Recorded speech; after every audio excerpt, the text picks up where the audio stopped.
وہ یہ ہے کہ ڈیمنشیا کے پیشنٹس کے ساتھ کیونکہ ہیپوکیمس جو ان سے ہے جو تازہ میموری کو سٹور کرنے کے لیے ہے، وہ کیونکہ کام نہیں کر رہا ہوتا شرنک ہو جانے کی وجہ سے، تو کئی دفعہ تو وہ کھانا کھانا بھول جاتے ہیں، یا اگر کھانا کھا لیں تو جیسے اگر کسی کی ساس کو ڈیمنشیا ہو گیا ہے تو وہ بار بار اس سے یاد کرائے گی کہ بھی میں نے تو کھانا نہیں کھایا، میں نے پانی نہیں پیا، تو میرا دھیان نہیں رکھتی، یعنی کہ اس کے اوپر غصہ کرنا شروع ہو جائے گی، کیونکہ اس کے میموری کا وہ پارٹ ہیپوکیمس میں جس کے اندر تازہ کسی واقعے کی میموری سٹور ہونی ہے وہ غائب ہو جاتی ہے۔ تو ایسی اگر کسی کی ساس یا سسر کو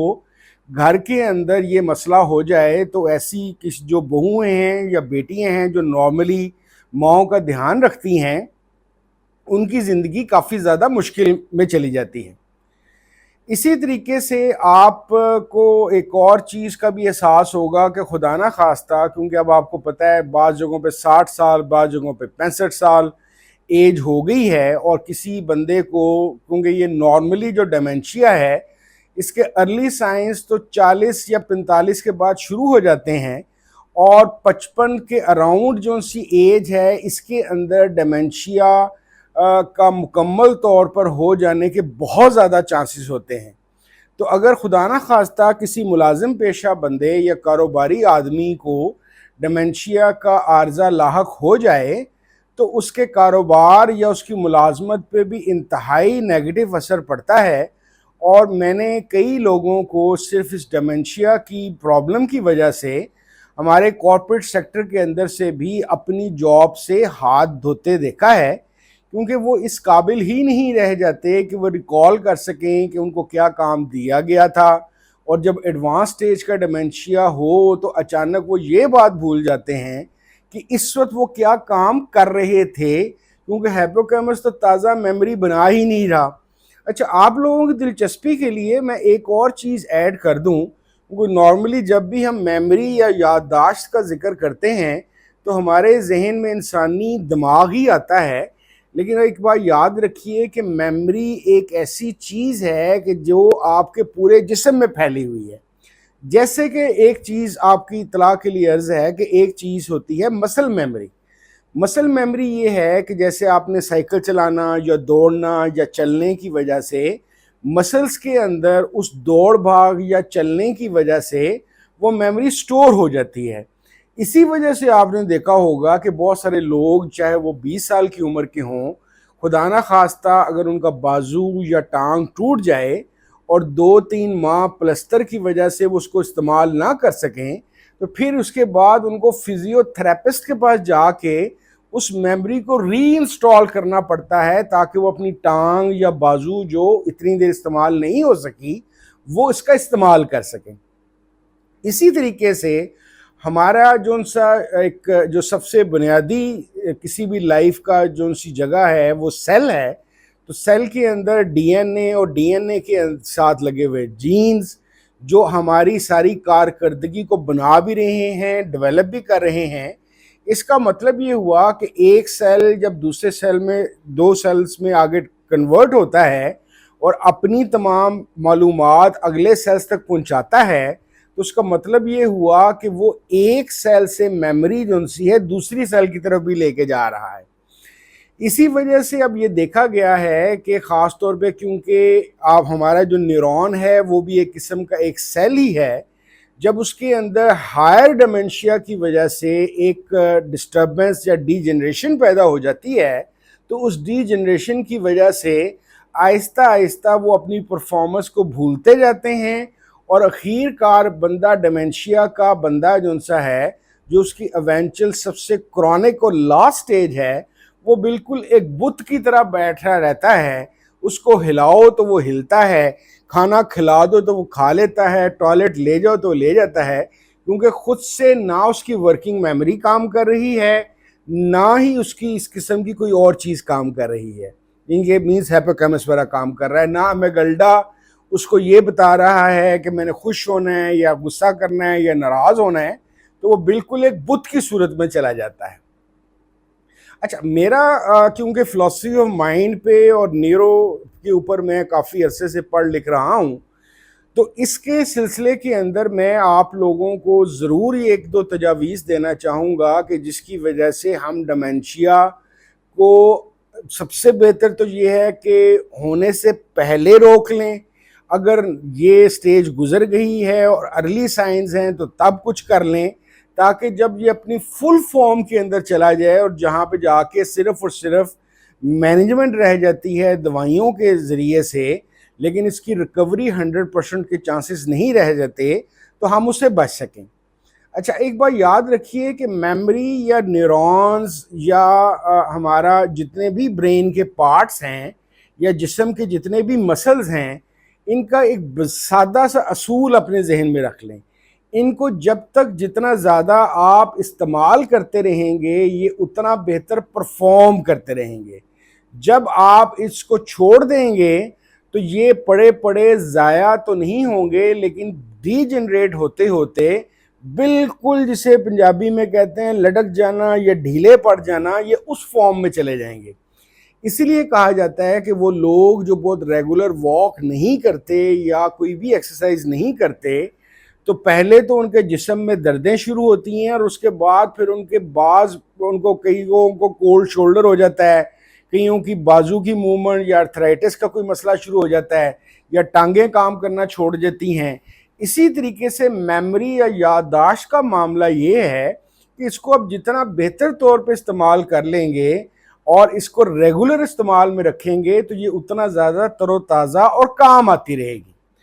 اس کے لیے میں اپنے تمام وہ دوست جو 40 یا 40 سے ابو ہیں، ایک تو میری درخواست یہ ہے کہ کسی بھی اپنے ڈاکٹر فزیشین سے ملیں، یعنی کہ اگر سائیکیٹرسٹ کے پاس ایکسیس نہیں بھی ہے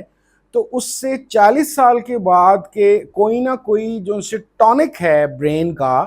بالکل اس طرح جس طرح ہم اپنے جسم کے باقی حصوں کے لیے ٹونکس کو استعمال کرتے ہیں، اسی طریقے سے کیونکہ ہمارا تھرڈ ورلڈ کنٹریز کے اندر کوئی بہت بیلنس فوڈ نہیں ہے، یعنی کہ بڑے بڑے جو امیر لوگ بھی ہیں وہ فیشن کے طور پہ بعض دفعہ ڈائٹنگ تو کرتے ہیں، لیکن اس میں بھی بعض نیوٹرینٹس نہیں ہوتے، اور اس نیوٹرینٹس نہ ہونے کی وجہ سے ان کے برین کو بھی جو ریکوائرڈ انرجی ہوتی ہے وہ نہیں مل رہی ہوتی، اور برین آہستہ آہستہ کمزوری کی راہ پہ چل پڑتا ہے. تو ایک تو کوشش کیجئے کہ اگر آپ 40 سال یا اس سے زیادہ کے ہو چکے ہیں تو اپنے ڈاکٹر کی تجویز پہ کوئی نہ کوئی ٹونک ضرور استعمال کیجئے. دوسری چیز جو اس سے بھی زیادہ آسان ہے اور یہ ویسے بھی آپ کی لائف کے اندر بہت زیادہ کام آئے گی اور بہتری لے کر آئے گی، 40 سال کی عمر کے بعد ہر 2-3 سال بعد کوئی ایک نئی چیز ضرور سیکھیے. اس کے لیے جو نفسیات دان ہیں سب سے زیادہ جس چیز کو تجویز کرتے ہیں وہ لینگویج ہے. ہوتا کیا ہے کہ جب آپ بھی کوئی نئی چیز سیکھتے ہیں تو آپ کے برین کے اندر جو نیورونز ہیں ان کو دوبارہ سے محنت کرنی پڑتی ہے، ایگزرٹ کرنا پڑتا ہے، اور وہ اپنی ری وائرنگ کرتے ہیں، جس کی وجہ سے یوں سمجھ لیجئے کہ اس نہ صرف کہ دماغ کے نیورونز کی ایکسرسائز ہوتی ہے بلکہ وہ تر و تازہ ہو جاتے ہیں، کیونکہ انہوں نے کوئی نئی چیز سیکھنے کے لیے دوبارہ سے ری وائرنگ کر کے اپنے آپ کو جوان کر لیا. تو لینگویج ایک ایسی چیز ہے کہ جس کے اندر میکسیمم برین کے نیورونز کام کرتے ہیں.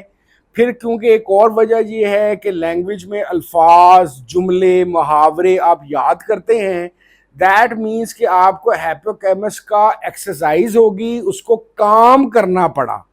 اس کی سٹوریج کی کیپیسٹی بڑھ گئی. اسی طریقے سے کوئی اور سکل بھی آپ سیکھ سکتے ہیں، سائیکل ٹھیک کرنا، موٹر سائیکل ٹھیک کرنا، گاڑی ٹھیک کرنا، کمپیوٹر ٹھیک کرنا، موبائل ٹھیک کرنا. یعنی کہ ہر 40 سال کی عمر گزرنے کے بعد ہر 3-4 سال کے عرصے کے اندر کوئی ایک نئی چیز سیکھیں. میں اس کی آپ کو ایک اور مثال دیتا ہوں. چاہے بوڑھی امائیں ہوں یا بوڑھے مرد ہوں، نارملی ان کو 55 سال کی عمر میں ڈیمنشیا کی کوئی نہ کوئی چیز شروع ہو چکی ہوتی ہے، لیکن وہ فل بلوم میں جاتی ہے 60 سال کی ایج اور اس کے بعد. اس کی وجہ کیا ہوتی ہے کہ نارملی ہمارے معاشرے میں 60 سال کی عمر کے تک لوگ ریٹائر ہو چکے ہوتے ہیں، بچے بیاہ چکے ہوتے ہیں، اپنی جو جملہ دنیاوی مصروفیات یا ان کی فرائض ہیں اس سے وہ فارغ ہو جاتے ہیں. اس فارغ ہونے کی وجہ سے ان کی برین اور مسلز جو ان سے ہیں وہ کم سے کم استعمال ہوتے ہیں، جس کی وجہ سے آہستہ آہستہ پھر وہ کام کرنا چھوڑ دیتے ہیں. تو خاص طور پہ وہ لوگ جو 55-60 سال کی عمر تک ابھی ڈیمنشیا کے شکار نہیں ہوئے، یا ایون اگر ان کے ارلی سائنز بھی ہیں کہ کبھی کبھار بھولنا شروع ہو گئے ہیں یا یہ کچھ ہونا شروع ہو گیا ان کے ساتھ، تو کوئی لینگویج، کوئی نیا کام اور کچھ نہیں ملتا تو پوتے پوتیوں کو یا نواسے نواسیوں کو پڑھانا شروع کر دیں. خواتین خاص طور پہ ان کی مسلز کے لیے بھی، ان کی ہڈیوں کے لیے بھی، ان کی میموری کے لیے بھی کوشش کیجئے کہ بہت اگر سختی والا موسم نہ ہو کچن میں گرمیوں میں جس طرح ہمارے ملکوں میں ہوتا ہے، تو کوئی نہ کوئی کھانا پکانا یا کوئی نہ کوئی ایکٹیویٹی رکھیں، کیونکہ برین کی آپ مسلسل ایکٹیویٹی رکھیں گے تو یہ ڈیمنشیا سے بچنے کی ایک صورتحال آپ کے لیے پیدا ضرور ہو سکتی ہے. تو اصل چیز آپ کو بتانے والی یہ تھی کہ ڈیمنشیا پھیل رہا ہے، بڑھ رہا ہے، لیکن شاید اس کی ایک تو بہت بڑی وجہ ہمارا لائف سٹائل ہے، اور دوسرا ہمارا ایک کنسیپٹ ہے کہ 45-50 سال کے بعد چاہے ہم ابھی ریٹائر نہ بھی ہوں تو ہم ریٹائرمنٹ ٹائپ مینٹیلٹی کے اندر جانا شروع ہوتے ہیں. یعنی کہ نماز، قرآن جو بہت اچھی بات ہے اور بعض دفعہ وہ مینٹل ہیلتھ کے لیے بڑی کارآمد بھی ہوتی ہے، لیکن اس کے علاوہ ہمارے پاس کوئی کام نہیں رہ جاتا. تو سب سے پہلے بوریت آتی ہے، پھر بوریت کے بعد یہ ساری کی ساری چیزیں شروع ہوتی ہیں. آپ اپنی لائف کو اگر ایکٹیو رکھیں گے اور میموری کے انہینس کرنے کے لیے اس کو کاموں میں لگائی رکھیں گے، اور کیا ہی اچھا ہو کہ برین کا کوئی نہ کوئی ٹونک یا وٹامنز آپ یوز کرتے رہیں. ایک بار یاد رکھیے گا کہ جو برین کے وٹامنس اور ٹونکس ہیں وہ عام باڈی سے ڈیفرنٹ ہوتے ہیں، یا آپ اپنے ڈاکٹر سے پوچھ سکتے ہیں. تو آپ ان چیزوں کو اکٹھا کرتے ہوئے کسی نہ کسی کام پہ لگا کے اپنے آپ کو ایسی زندگی گزار سکتے ہیں مرتے دم تک کہ آپ اپنے گھر والوں کے لیے کوئی تکلیف کا زیادہ باعث نہ بنیں. بہت شکریہ. السلام علیکم ورحمۃ اللہ وبرکاتہ.